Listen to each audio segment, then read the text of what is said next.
Welcome to the Triage Thoughts podcast. I am Gary McGowan and I'm here with Paddy Farrell. This week we're going to be talking about the most important topic we've probably ever talked about. But before we get there, Paddy, how are you this week? I am positively fantastic. But I do want to say to everyone that we are actually recording this on the same day as the last one because we're not wearing the same clothes. We don't look the Yeah. same, just because people do that shit. They look at it on their laptop or whatever and they're like, oh my God, these guys, did they ever wash their clothes? Why are they wearing the same thing? Does Paddy ever shave? I don't. So stuff like that, so we are recording these on the same day. And that is purely because I'm going to be away for 3 weeks, something like that, traveling. So we're banking a few podcasts so that we don't get interrupted. I know when Gary goes away, we generally do get interrupted because he just doesn't prioritize and execute or plan ahead effectively at all. But I don't like to roll that way. So, but yes, Gary, I am fantastic. Thank you for asking. Yeah. We're also planning for me going away at the same time. So we always plan for when I'm going away. But anyway, Gary, what are we actually talking about today? We're talking about the central philosophy of triage, i.e., the too easy mindset. That I think that's an important topic. We say it at the end of every podcast. We say it on Instagram all the time. We say it on Facebook. We say it on YouTube. And people are probably like, what's this whole too easy thing? Is it actually too easy or is it all a lie? Is it satire? I don't know. So, is it too easy? Yeah, see, it is a concept, right? And it is one that takes time to fully appreciate because some things are, in fact, too hard, right? And the philosophy, if you don't fully grasp it, would then lead you to think that it is satire that we're saying. Like you'll be doing a hard topic or a hard issue or whatever the fuck, and you'd be like, it is, in fact, too easy. And you're like, reading that, you're kind of like, what do they actually mean when they say it's too easy, right? And essentially it's a state of mind, and we're not trying to get all wishy-washy esoteric on you guys now, but that's essentially what it is. It is a too easy mentality. It's a frame of mind. It's a thought process. It's a guiding process in terms of how you view life, right? And essentially you could view it as, well, I like to think of it as an extension of Stoic philosophy. Because I think Stoicism can often lead to nihilism, where you're like, oh yeah, just nothing matters. And I'm like, well, stuff does kind of matter. But it is a mentality where essentially you don't let the outside world affect your inside world. You still, whether the issue at hand is something that is incredibly hard, difficult, challenging, whatever, that doesn't faze you or doesn't throw you off the ultimate path that you're trying to follow. You still have the mentality that this thing that you are approaching is too easy. Like it's too easy to accomplish this task. Like if you were doing maths problems and you were flying through them, you would think it's too easy, right? And you just have that approach where you're just building that momentum. Whereas if you came up against a challenging math problem and you're like, this is challenging, right? You can either have the approach that, oh no, this is actually too easy. I'm just going to keep hammering away at this. Maybe it takes me 3, 4, 5, 8, 200 times, but I'm going to keep challenging, or I'm going to keep challenging myself, and I'm eventually going to progress past this. But I'm going to keep that mentality that, yeah, it's too easy. It's just, I just need to work harder at this, or I just need to continue pushing at this. And I'm not going to let it into, or I'm not going to let this defeatist mindset get into my life. I'm not going to let this problem become too hard for me, right?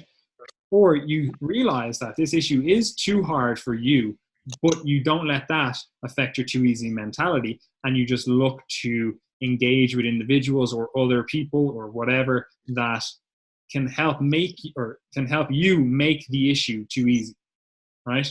So that's kind of the starting point of this whole discussion. So it's a frame of mind, it's a mentality that Everything that you encounter in life is too easy. Like it's just a given that if you put the work in, if you work hard, things are going to be too easy. It also is a belief system where the power is always in your hands, right? So you never let thoughts come into your head that take the power out of your hands. You never blame someone else. And I know, like, we always do it on the podcast where I'm like, oh, it's Gary's fault that we do this. That's obviously in jest, you know? Like you are never taking the power out of your hands. If something happens to you or something occurs in your environment, like as we discussed in the last podcast, like it is your responsibility to ultimately deal with what's presented to you in your life. Again, this may not be your fault. It may not be your fault that X, Y, and Z issue happened to you, but it is your responsibility to play the cards you were dealt. So do you have anything to add there, Gary? Yeah, I suppose like from the outside, like the impression I've gotten from some people, because there have been a handful of people who have found the whole like anytime I say too easy, they think it's just like, oh, you're just being cocky and condescending, whereas it's never retrospective. Like it's almost always perspective in that like saying like, oh, it's too easy, or having that perspective, having that mindset is always about something that is coming in the future, something that something at the face of it, like, and if you were to assess it objectively, it's going to be pretty hard. This is a challenging thing that's coming up. But how you approach that is by saying, it's too easy, and then you allow your behaviors to then follow that path, because that is the key point. Because you're actually far, far, far better off to overshoot and fail than to just not ever try anything. Because if you're that person who, you push the bar a little bit too far, like you always aim a bit further than you're probably capable of, but you get 75% of the way, you're always moving forward to some degree, and you're always making steps, rather than being that person who's sheltered and you're just like, oh, I wouldn't be able for that. That's too difficult, or I'm not that type of person. And a good example of this that sort of manifested for me personally recently. And not to say this was any like massive feat or anything, but when I was in fourth year, in final year physio, like that for me, like that was the time that I decided that I was going to go ahead and study medicine in the year ahead. So it was actually a really late decision. And obviously you have to do like the entry exam for medicine and stuff. And I was just a few months away from it. And I was reading all these stories, like everyone I had spoken to, they were like, oh, most people do it like twice, if not three times. And my dad, had this story from a guy that he knew who did it three times and he still didn't get in. There's all these stories online about people preparing for like 6 hours a day for 12 months straight and all this stuff for the exam. But like for me, like that's not helpful information. Like how is that going to get me anywhere? Like if some people might take that on board and they're going to think, oh yeah, it's not for me. I'll do the GAMSAT next year. I'll give myself a year to prepare. Let's not go ahead with it. But I went into it with, firstly, the willingness to fail. Like you always have to have some sort of willingness to fail. That's an option, and you go in with it with that mindset of, no, actually this is going to be too easy. And then as you're saying that to yourself, you begin to map out the path rather than blocking yourself from ever getting onto the path. So obviously, like that was a positive outcome for me. I did well in the GAMSAT, got into medicine, blah blah blah. But that wouldn't have happened. That would never have happened if I had, like, one, listened to all the stories that I read online, of people suggesting that you do it a couple of times, that your first go is just a trial go. And I never would have engaged in the behaviors that actually got me to the point of doing well on the exam. So like that's relevant not just to studying, it's relevant to an interview. Like I know loads of people who are afraid to go for job interviews because they think it's beyond them, and that's the worst mindset to have, because at the worst case scenario, you get another interview under your belt, and that's experience for you then going forward. So you always need to have that mindset. And the other thing about it is that, like, this isn't just a wishy-washy thing, like you said at the start. In so many different like bodies of research, whether it be in relation to pain outcomes, performance, general healthcare outcomes, people who are successful, etc., you see this sort of mindset, or these character traits or psychological traits crop up all of the time, with different names. You know, in healthcare, we often say, oh, people who have high levels of self-efficacy, right? That's essentially like a fancier way of saying like they believe that they can do it. They believe that they can do things for themselves. They feel like they're in control. And we're essentially taking that into a smaller little soundbite and saying, you know, it's too easy. Yeah, like I always think of it when you look at, like you were saying, looking at the research, like there are, like we've talked about it before, outliers in everything, right? Mm. But like say psychology for example, like psychology, like I personally think they focus on the wrong subsection of people most of the time, right? First of all, there's obviously a huge selection bias in psychology for the people that they do studies on. There's actually a term for it. Like I was trying to think of it there. I can't remember what it is. Like there's an acronym for it. It's like they're all basically it's all like Western white women, Right. whatever the fuck it is. I can't remember the acronym. But basically, that's who psychology studies, right? But so first of all, we're always going to have that bias inherent in that system. But I always look at it in terms of like you see even like we'll say mice or rat studies. There's outliers, people that completely buck the trend, and they do stuff like they'll put rats in water and they'll see how long it takes them to drown, essentially, like how long they'll swim for before they drown under different like psychological stressors. They also do it with like nutritional supplements and stuff like that. Like they'll give them like, I don't know, fucking sodium bicarbonate or something and see how long it takes them to fucking drown. Like basically look at endurance and how it affects you and whatever. But they look at it and like every so often you'll just get this rat that just continues swimming for like 2 hours when all the other rats just fucking dropped off after like 6 minutes, you know? And like I always look at that in terms of like psychology. I'm like, right, well, if psychologically we know that there's this rat that can literally just fucking outlast everyone because it just doesn't want to die. I'm like, they're the people we should be studying, right? If we obviously assume that like rats and humans, because that's obviously what we're doing, we're using them as a model organism, so we have to make that assumption that this study holds true for humans as well, or needs to be further studied within humans. And we do know anecdotally that there are individuals that have survived fucking brutal situations, various situations, and we know that they've survived. We know that they've persevered, and I think that they're the people that we should be studying. I'm like, I want to know what the psychology of an absolute fucking savage is. Like someone that just does not give a fuck what is thrown their way, right? Because ultimately, I think that's what everyone should emulate towards.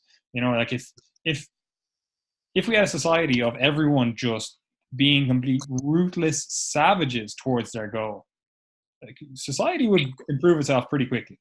There might be some downsides because anytime you knock the pillars of society around or down, there are some unintended negative consequences. Maybe we'd all be meaner to each other because we're just ruthlessly aiming towards that one goal, whatever, But on the whole, I'm looking at that. I'm like, if we had more people that were just 100%, they'll go for their goal. They want to survive. They're that rat that'll swim for fucking 2 hours when everyone else is dropping off at 8 minutes.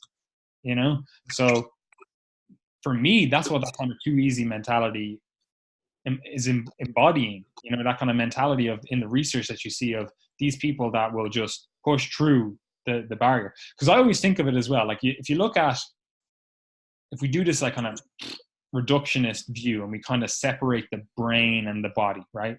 Not truthful, but it gives us a good framework to kind of work with.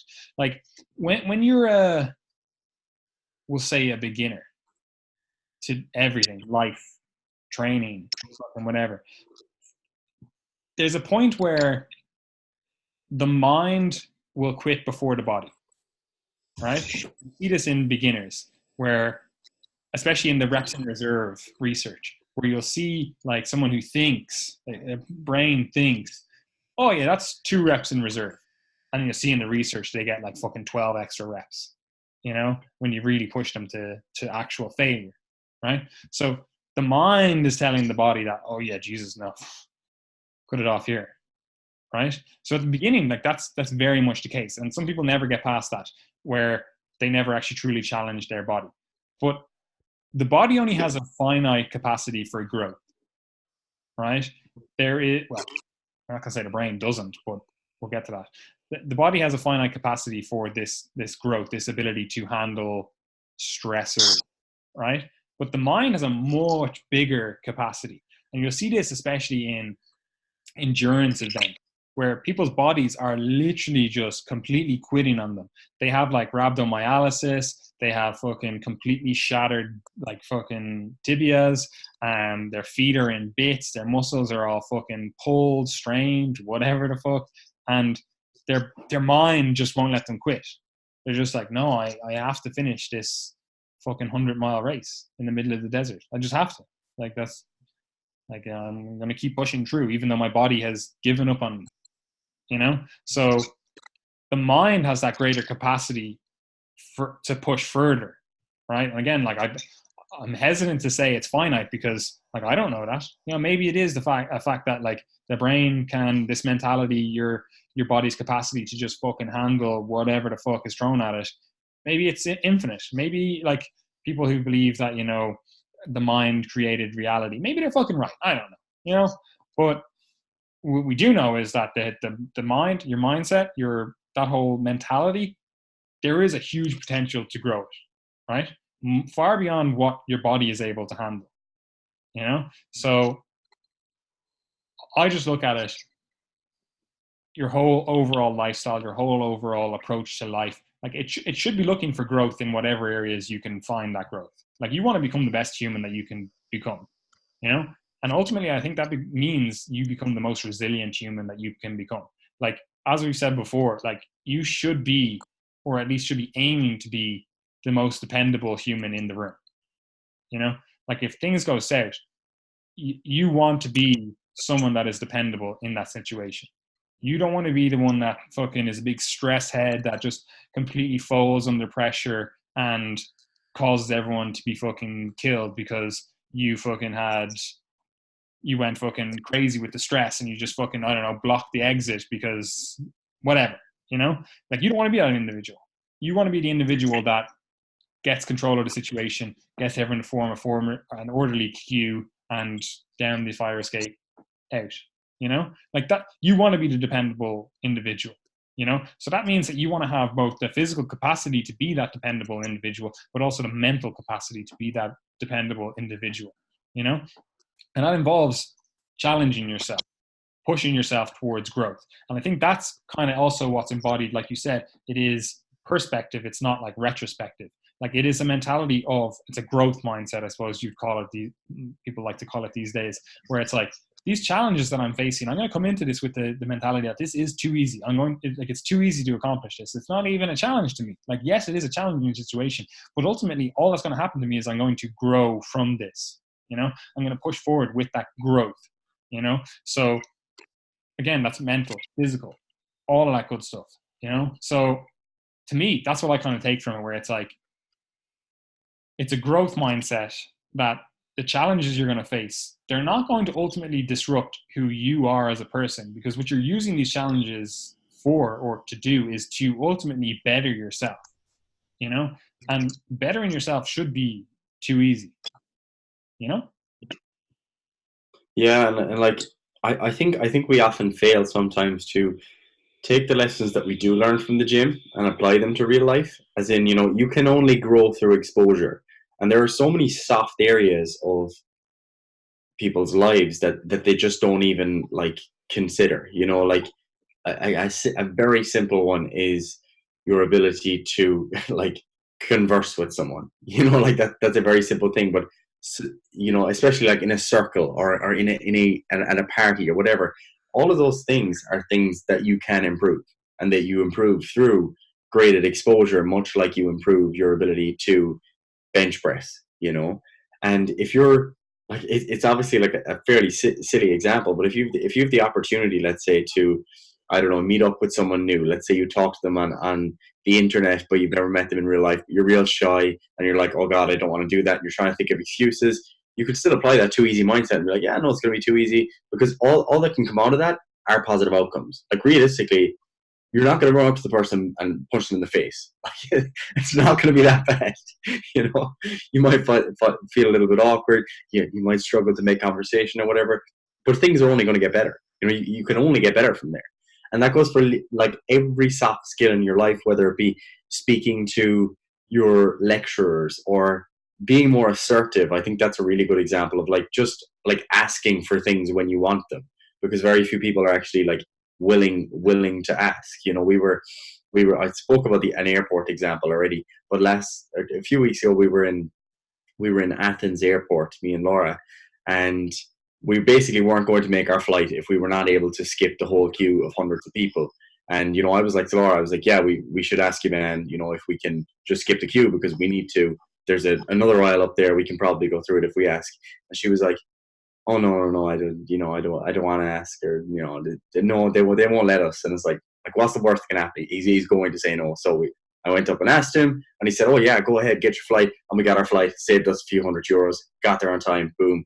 Only positive outcomes, you know. And the fact that for me, that's reassurance that the next time I actually go and do that, I'm going to know that option is available. So I'm going to be more confident doing that now, you know. So there's all these different like soft skills in life that all integrate, because you are a person at the end of the day. You're a human within this like social structure and stuff, and you've got lots of things going on in your life that you probably don't think about very much, as in like you're part of a community, you're part of a family, you have to serve that family to some degree. There's going to be, you know, times in your life where you're going to lose a loved one, and you're going to need to be the strong person, and you're going to need to organize things even though you're mourning, etc., etc.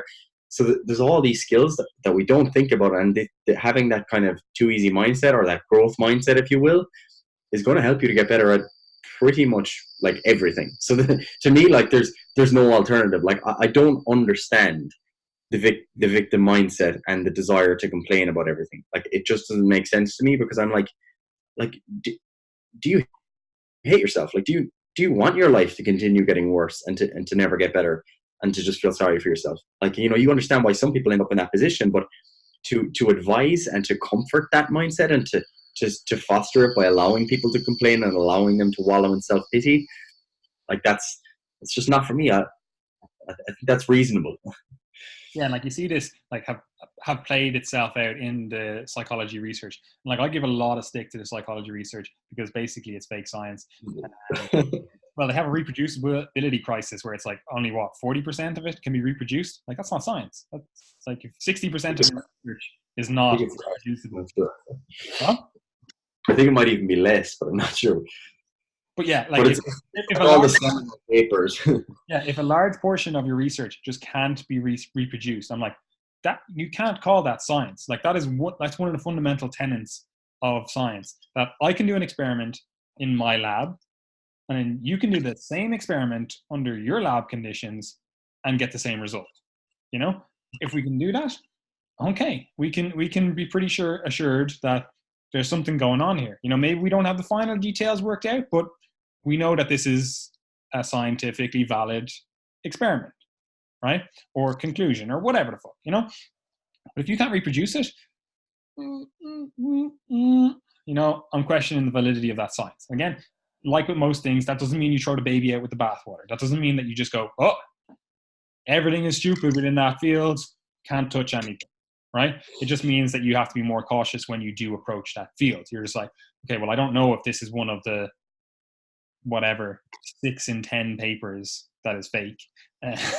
So I'm going to have to look at this within a very, you know, objective mindset and go, let me actually dig a little bit deeper into this research, you know? But you can see how this played itself out in the psychological research, where some people started propagating this thought process of like safe spaces are a good idea to deal with we'll call it conflict, you know, where it's like there's an issue or a thought or a paradigm or whatever, and rather than actually exposing yourself to that whatever and overcoming it or understanding it, the thought process involved where it's like, yeah, let's actually just take you away from that situation, put you in a safe space so that you don't have to look, think, hear. You know, it's like those monkeys. It's like, hear no evil, see no evil, fucking speak no evil, or whatever the fuck it is. And it's like, that was the thought process. Like, just, oh, Jesus, completely take you away from it. You can't be exposed to that thought. You can't be exposed to that issue. And that was propagated, even though before that they still do have lots of like very seemingly solid research on like exposure therapy being a very effective method of dealing with like conflict, with dealing with issues that arise in people's lives. And this is what like clinical psychologists use. They use, well, not all of them obviously, but like a lot of clinical psychologists will use exposure therapy to help people overcome issues. Whether it's like, I'm scared of going in elevators, it's like, all right, let's slowly expose you to that thought first of all, but then also the actual action itself, and then hopefully over time, again, just like you would in the gym, slowly expose yourself until you get to a level of strength to deal with that issue, whether that's a fucking 200 kilo squat or getting in an elevator. Like, you slowly build up to it, you slowly expose yourself to a progressively overloaded stimulus, and you eventually get to a point where you're like, okay, I can actually deal with this in my life. Now, again, we're not psychologists. Like, yes, I do, unfortunately for me, read a lot of that research because I deal with a lot of nutrition stuff, and man, I don't think you can fully delineate the two. While I can say all the stuff I want about the fucking nutritional biochemistry, like at the end of the day, we're humans. Like, we eat food, we don't eat fucking macronutrients or micronutrients. Like, yes, we do eat them, but like, if I just talked to my granny like that, she'd be like, what the fuck are you talking about? So we eat food. So you have to talk about psychology around food, around the individual, etc. And obviously we have a coaching practice. So understanding some, basic psychological principles and understanding people in general does obviously help us get better outcomes with our clients. So obviously that's something I pride myself on, like getting good outcomes with my clients. So I want to be the best I can be at that, and that involves reading psychological research. But anyway, you'll see that, and you'll see how this played out over time, where it's like they started then going, oh, safe spaces are good, blah, blah, blah.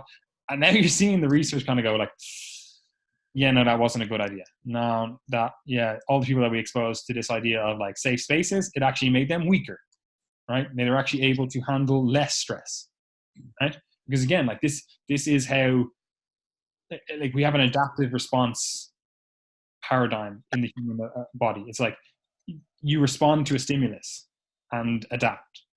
If you just take out the stimulus, you don't get the adaptation, So taking the exposure away, while yes, makes you happier short term, potentially, it's not what actually helps you long term, because that issue may just then come around and come back to you another time.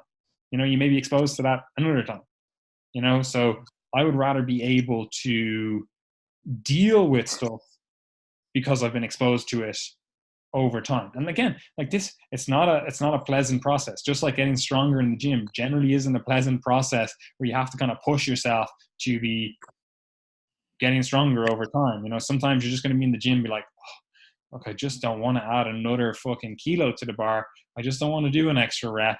This is hard. I don't want to be here. And again, like, you have to look at the big picture of this overall process and realize that it does take time. So that's what I kind of think that the too easy mindset also encompasses, in terms of you understand that exposure to a challenging stimulus is going to lead to your growth. And ultimately, if that's what you want, which again, like, we're arguing that that's what everyone should want, it should be viewed in a positive manner. It should be too easy. This is just going to be too easy to accomplish. It's, it's like, yeah, it's going to be hard, but that doesn't affect me. I'm going to still experience this as too easy. I'm going to do all the stuff that I need to do to make this too easy. And that may, again, like you said, mean that you fail, but that doesn't mean that you can just, oh, that's too hard for me. Because, which is one of the things I wanted to bring up, but things start becoming self-fulfilling prophecies, like, if you look back at the podcast we did on like words are magic, like it kind of is true. Like the stories you tell yourself kind of become reality, right? And what I mean by that is, if you think something is going to be hard, it's going to be fucking hard, right? And like, you'll see people do this all the time, like especially children, and it's one of the things that really fucking annoys me. But you'll see it done to children as well, and they essentially give the child this mentality. For example, a child will come back and they'll say like, "Oh, I got a D in my maths test," right? and their parents trying to just like console the child to be like, oh yeah, that's just because you're not good at maths. You know, you're great at English. You always get A's in English, right? So the child just gets this thought process where it's like, yeah, actually, I'm just not good at maths. You know, maths is just not my thing, right? So then they go through their whole life thinking that, you know, maths is just not my thing, and they get poor maths results, and that kind of leaves them thinking like, yeah, like this is true, like this thought that I had was true, but that's not necessarily true. What happened was you got bad results because you didn't work hard enough, you know. And again, unfortunately for everyone, we're not equal in how hard we have to work, you know. Like the level of work you have to put in to be good at maths may be far beyond the level of work someone else has to put in to be good at maths, you know. And again, it's unfair. That's the fucking world. Like you don't say it in other realms. You don't go like, oh well, like again, like I'm 6'5", like I can reach stuff on the top shelf because it's at eye level for me. Like someone who's 5 foot has to get a fucking stool and reach that stuff, you know. So like we all have to work at with the cards that we're dealt, you know. So like that always gets me, where it's like this self-fulfilling prophecy where it's like you told this child that they're just not good at maths, so they just stop being good at maths, or they never become good at maths because they don't realize that their level of goodness is intrinsically linked to how hard they're working at that issue, you know. Like again, this isn't to say that that student would ever become like an A student in maths, but that doesn't mean that they would have to reconcile themselves to a life that they're just bad at maths, you know. Like what a better way of teaching that child to go forward in life is giving it that too easy mentality where it's like, yeah, like you have the power to dictate how good you are at a topic or not. Like the reason you're good at English is because you like English, you study it, you actually do the work that's put forward, you actually spend time on it, you know, you have some natural abilities on it, yes, but you actually work hard at it, you know. And again, that could be just purely true enjoyment because you're like, this isn't hard work, it's just work like I have to do. Again, like it's too easy, you know. This isn't work, it's just too easy, I just do it, you know. Whereas if you brought that same mindset to maths where you're like, okay, look, I'm fucking awful at maths because I've always been awful at maths, but I'm just gonna see how hard I can work at this. I'm gonna see if bringing this mentality where, you know, it's too easy. It's the exact same way I treat English. It's just, yeah, I actually enjoy this. You know, I'm gonna go for it. I'm gonna treat this like it is English, and I'm just gonna work hard at it, and I'm gonna see how that improves my grades. And fucking lo and behold, that becomes a self-fulfilling prophecy, and your maths grades go, you know. Yeah, like, and we've talked about it before. Like in that podcast, you mentioned it happens all the time in relation to pain, and it's funny because you've got all these elaborate explanations for how people get better and the traits they need to have and stuff, and you can often like summarize them as being like, oh yeah, people need to start thinking that it is too easy a bit more because like what tends to happen, like you can think of this trajectory, and it's a horrible trajectory for someone to have to go down, but someone tweaks their back at work, right? They get all these people coming in, or all these people at work are like, oh, are you okay? Oh no, you hurt your back. You probably like blew out a disc. You should go to the doctor. Go to the doctor. Doctor's like, oh yeah, you're in agony. We better send you for an MRI. You get sent for an MRI. You have all these changes in your spine. You're told like, oh, you've got degenerative disc disease. You've got the spine of an 80-year-old, blah, blah, blah, whatever else they say. Then you end up, taking time off work to try and quote unquote recover. You don't. You're inactive. You cut down your activity. You're not able to return to work. You get on welfare benefits while you're out of work. You become dependent on those. You end up with chronic long-term low back pain. And sometimes, like worst case scenario, like in the US, it's a big problem.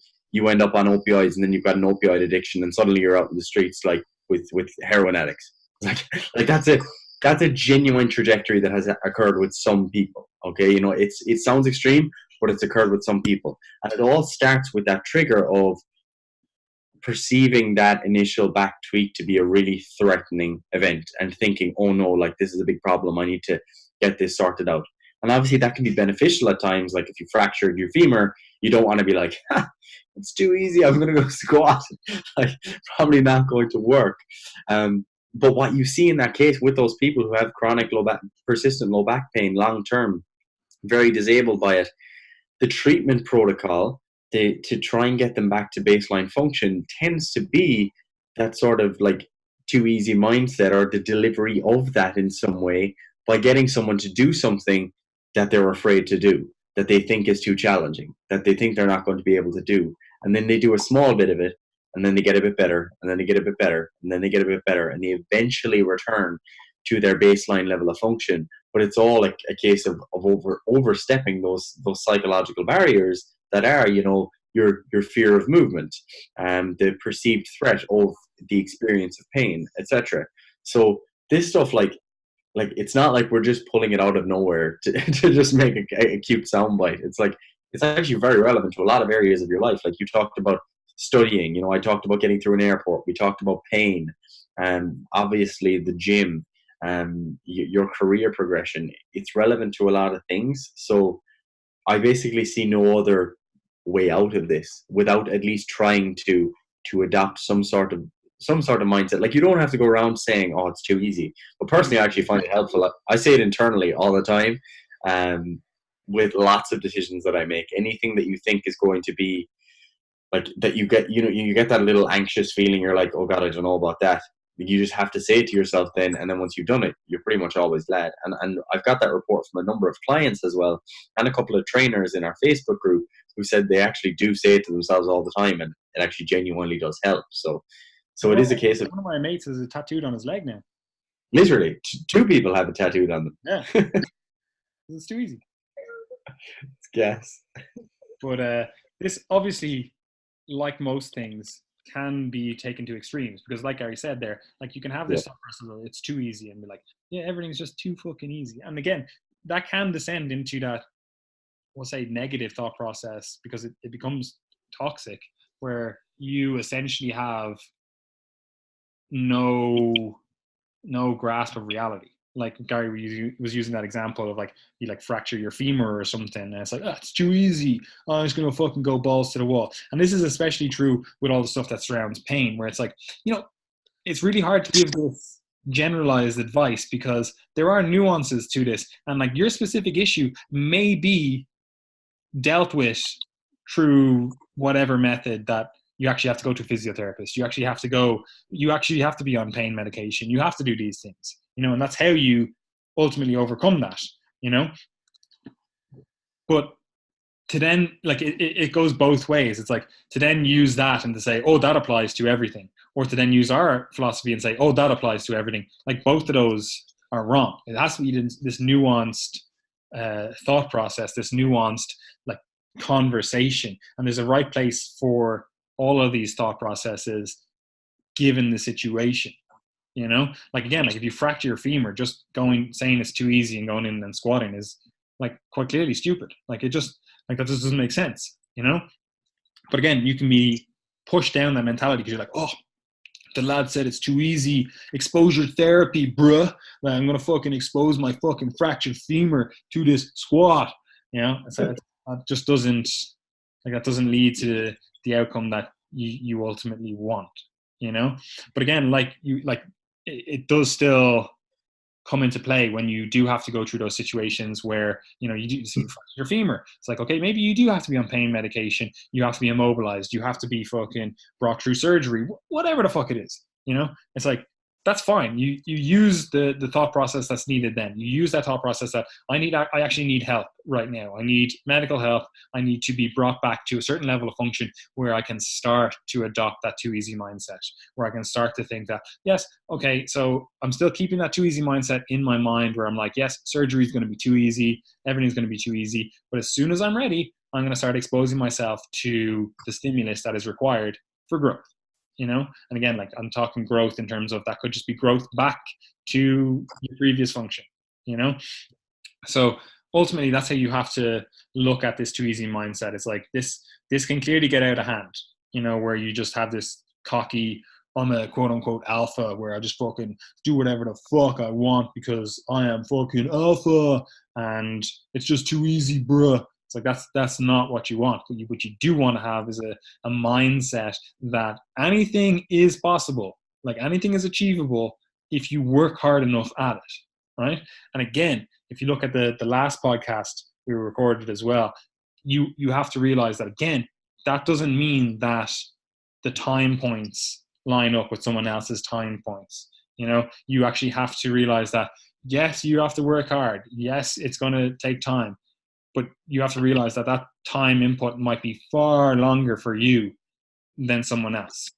You know, like you could be saying like, oh, I'm just going to adopt this too easy mindset with regard to money, and be left thinking that like this doesn't work. But again, you have to look at the time point. You might be looking to save, I don't know, fucking €1 million or $1 million or fucking whatever, and be like, after 6 months, be like, huh, I only have 10 grand in my bank. What the fuck? This too easy mindset doesn't work. And again, like I think that goes along with what we were saying the last thing. You have to look at the bigger picture on overall your trajectory. Because again, like if you just go, okay, well, yeah, I just saved 10 grand in a fucking, I don't know, a month or whatever, like that's fairly significant. Or you made 10 grand in a month. That's fairly significant. And you should be happy with that. And again, that compounds over time and accumulates over time. And you start doing those habits and you start getting better at that, etc. And it all builds up to there. And again, this is not to say that this mentality just puts you in the zone and makes you rich and makes you fucking massive and whatever the fuck else. But it is an extension of stoicism that doesn't descend into nihilism. You know, well, hopefully, at least in my mind, that's how I kind of contextualize it. Yeah, and like the kind of final aspect of this that people that probably we haven't elaborated on in the past, or at least for me personally, it's a big part of it, is recognizing that not just saying like, oh, it's too easy, but recognizing that in general, compared to a lot of people on the planet and pretty much everyone in the past, you do actually have it too easy. As in it's gratitude, it's your circumstances. Your circumstances are actually more permissive now than they ever have been of you getting on in life. You know, your basic needs. Most people listening to this podcast have their basic needs covered. You know, you're pretty close to higher up in the hierarchy of needs and kind of getting towards that point of you actually being able to truly become your best self. And like, that's something you can only realize if you start to, you know, expose yourself to some degree of the harsher realities of the world through history and now, you know, because that's something that people often forget, is like they always think about history, they're like, oh, things used to be so bad, it's great to live in such a nice world now. Whereas like there are lots of countries that are still under, you know, dictatorships and have quite horrible society, horrible places to live overall. You know, there's kids with disabilities who spend their whole lives in orphanages, and they are humans just like you. Like they were born as babies just like you. Like there's no difference there. Like this is circumstance, you know. Unless you are living like vicariously through your like ancestors, you can't claim that, oh, you know, I earned this. Like I earned to be born in Ireland. Like yeah, you kind of did if you want to take that perspective. But at the end of the day, you have to be grateful of that fact that, you know, I'm actually in this position. I'm ridiculously lucky to have the opportunities that I have. And that goes for most of us. Like you don't have to be an upper class Irish person to say that. And then you start to realize that, you know, I have to actually appreciate that I do have it too easy. And that again builds into that self-fulfilling prophecy of thinking like, you know, what's the worst that can happen?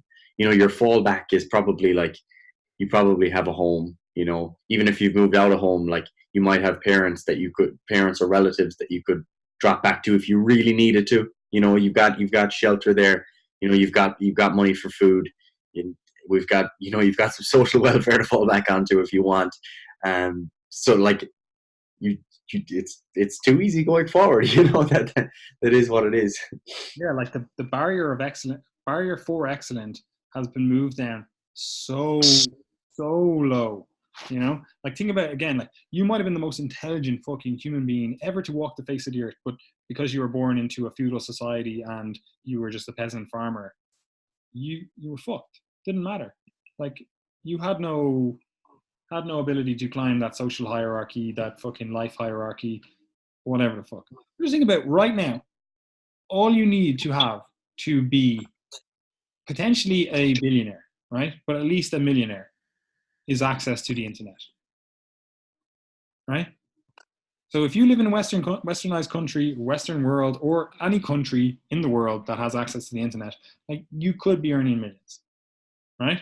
So the barrier of entry is so fucking low, you know, like so low. And this, again, it could be down to you make memes and you could still be making cash money, right?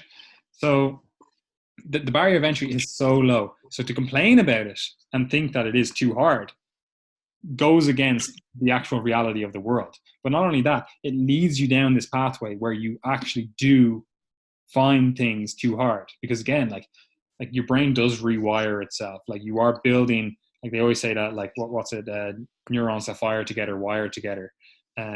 So like the more you go down these pathways and the more you like have these thoughts, the stronger those thoughts get. The more, like, again, it's the same way we're talking about that growth mindset, that challenge mindset, where it's like, I'm going to expose myself to these challenging things and hopefully grow from that. Like the more you do that, the better you get at doing that. You know, again, like we've talked about this before with nutrition and training. It's like, you know, people think they're going to get everything right from the off and just be like, boom, I have this. But you're going to fuck up. You're going to fuck up lots.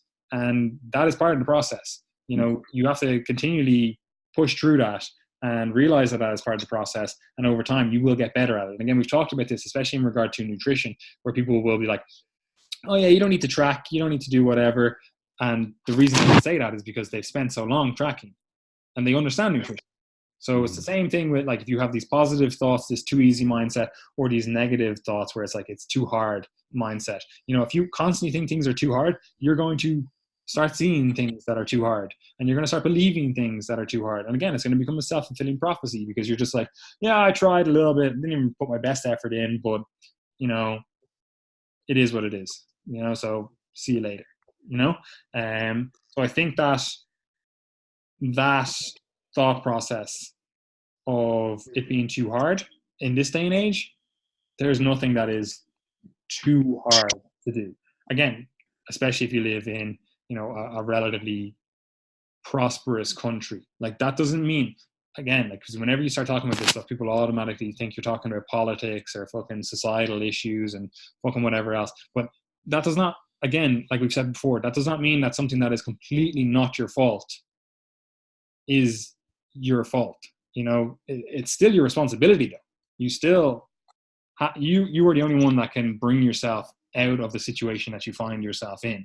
You know, and again, this goes for the social stuff, yes, but that's not the only application of this. You know, and this is not to say that like stuff like social welfare or stuff doesn't have its place. But like, again, even when people complain about that stuff and they're like, oh well, there's not enough money, you're not getting enough money, you can never grow from this, you can never do X, Y, and Z. It's like I know people that are on the dole that literally use their whatever €190 from the dole, go out, buy a load of fucking weed and sell it and make profit. You know, that's not what I'm advocating for. But I'm like these people are doing this, or people are using their dole and getting tattoos and stuff. It's like this, like there's money there. You know, they're able to buy the stuff that they want, not, and still have the stuff that they need looked after. But again, that's a whole different topic overall. But yeah, I personally think this whole too easy mentality, where you look at stuff and you kind of go, this is an opportunity for growth, and this is an opportunity for me to become a better human. And as long as I'm willing to put the work in, and as long as I'm willing to let this exposure to this challenge grow me, then I will be in a good place ultimately. I couldn't agree more. So do you have anything else to add? Because I know this is a quick one, because we've already recorded one today, and you know it's quite late for you. And I think we've covered things like pretty comprehensively, as in we're talking about, you know, those three letters that you're going to see in so many of our posts, too easy. But yeah, it is, you know, it is a fairly basic thing when you bring it back to it. You know, it's advice that your parents may or may not have given you, or that someone at least somewhere along your life has probably given you, to say that, you know, something as simple as like, oh, you can do whatever you want to do if you put your mind to it. You know, it's like all those things, like, they're cheesy cliches for a reason, because, you know, it's a good mindset to have, you know. And you always see those comparison pictures of like, this is a closed mindset and this is a growth mindset.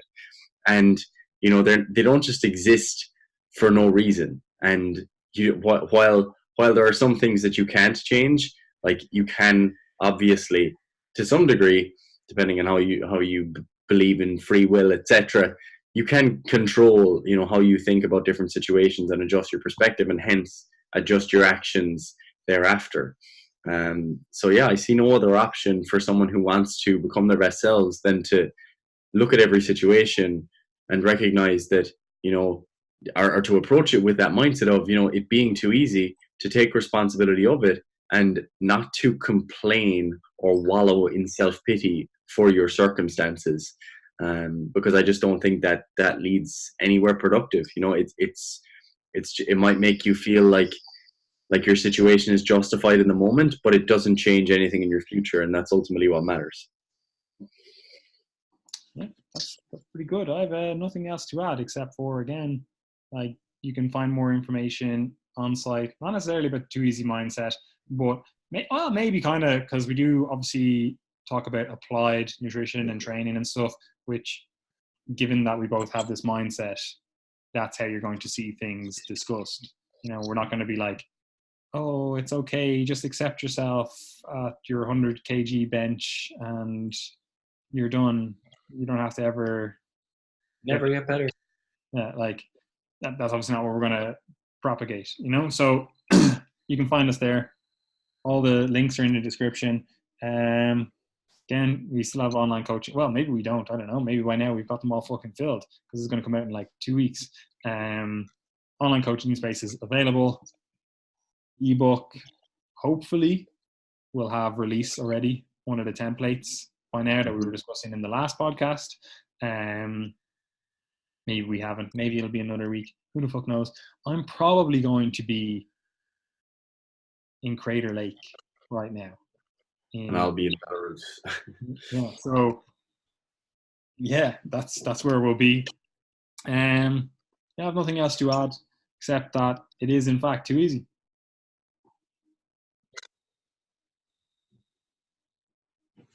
You have anything to add, Gary? Nope, it's too easy.